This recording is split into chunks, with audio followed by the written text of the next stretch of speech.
you know, Talk about the situation with Broadway and Crim, what their Crim's fine. You know, I mean, I'm sure the decision will be at the end of the week as far as what we do with remote. Crim's fine. you know, look like early on, looked like a lot of guys are in different spots as far as some guys, some twos were working the ones, some ones with the twos. Was that just trying to shake things up and not really any No. big deal? Getting as many reps. There was no plan in that. You know, keeping it balanced, making sure everybody's getting the reps that they are going to need. Something was to happen to our first group, making sure we continue to work our depth. With a couple of injuries back there, cornerback, is there any thought to moving Norton over there? There's no doubt. He's very willing to do that. So he's over working at corner now? Yeah. Well, what's up with Andrew? Really don't want to talk about anything other than that's an in-house matter, and we'll talk about the guys we have that are out there practicing. Well, will he be available to play on Saturday? I'm not going to comment. As a coach, do you ever worry about like the Appalachian State Michigan situation with a game like this? Shoot, yeah. I mean, you worry about it. You go into the game with a little swagger always. You go into the game with confidence and stuff like that. But there's always a little fear about, the fact that you got to play your best. Make sure. Again, it's still always about. We talked about each week. It's not a matter who you're playing. It's a matter how we play, and that's where the greatest concern is. What does Eastern Michigan like to do on offense, and who are some of the key players? They changed. They lost their first team quarterback, during the Michigan game, and they've kind of gone to a two-quarterback rotation. And one guy gives you a different flavor, and another guy comes in and he adds the dimension of the read zone. And they changed their offense, and 2 weeks ago, all of a sudden it changed drastically. But they've always been in favor of the run, very run-oriented, which allows them to set up their play-action passes and their boots. And they give you a lot of multiple formations, out of their different personnel groups. So they lean very heavy on the run. And both quarterbacks run up well, and they've got a nice big tailback, 22. They got some scat backs in there that you can lose because of their size, but they do a great job of hitting the hole and getting it upfield. They attack your perimeter, with the run game. And, I think they've done a nice job adjusting their offense with their loss of and that quarterback was a good football player. He did a nice job of throwing a pure passer. He was better, he did it all. He ran the boots, the nakeds, the drop back passing game. He's a competitive guy. And now all of a sudden they're playing with two guys they probably weren't expecting to get that many reps. So I think they've sustained their offense pretty good with these two guys as far as expanding what these two guys can do and cutting back on probably the things they can't do. How was the physical nature of tonight's practice? Oh, it was really physical.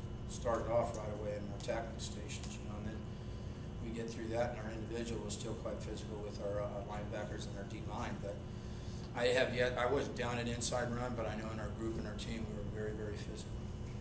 Well, after the performance against Florida, were you expecting something better last week? No, we always expect better than that. That was not up to our expectations. Coach, you talk about the middle game. Do you do anything different when you have games like that to bounce the guys back and change your game plan when you talk to them? After last week's game?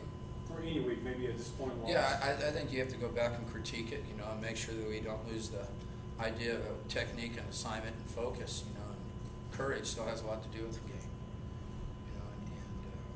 Probably lost a little bit of that during last week's game, but we put that one behind us, and where we're really focusing on now is the fact that this is what we got to do better. We got to be gap sound. We got to be more disciplined, and we got to continue to play with courage and tackle. At media days, you said your goal is to get to the SEC championship. What's your goals now? Have these things changed? Obviously? Win this next game.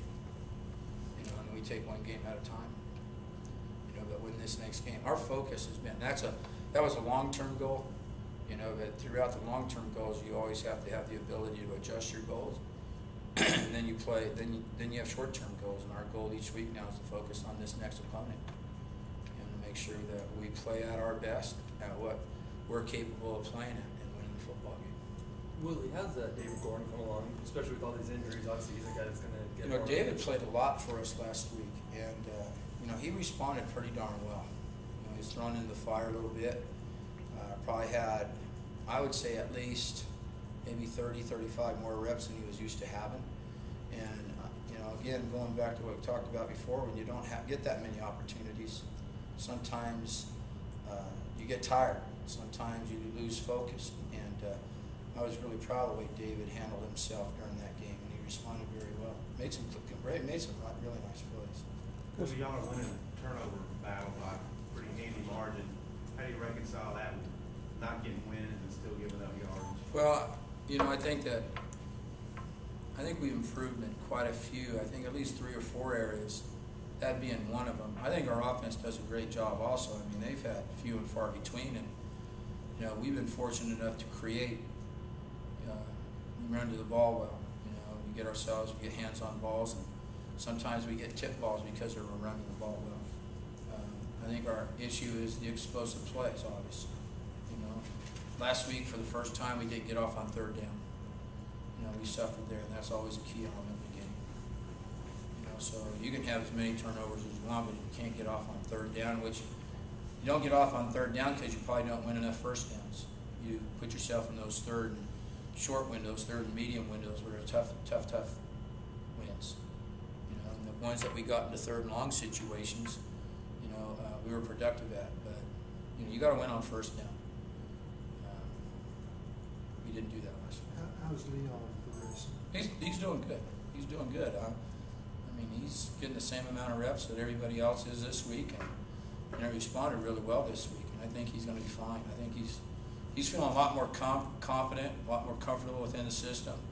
He's even starting to talk out there, and make checks. So I'm proud of that.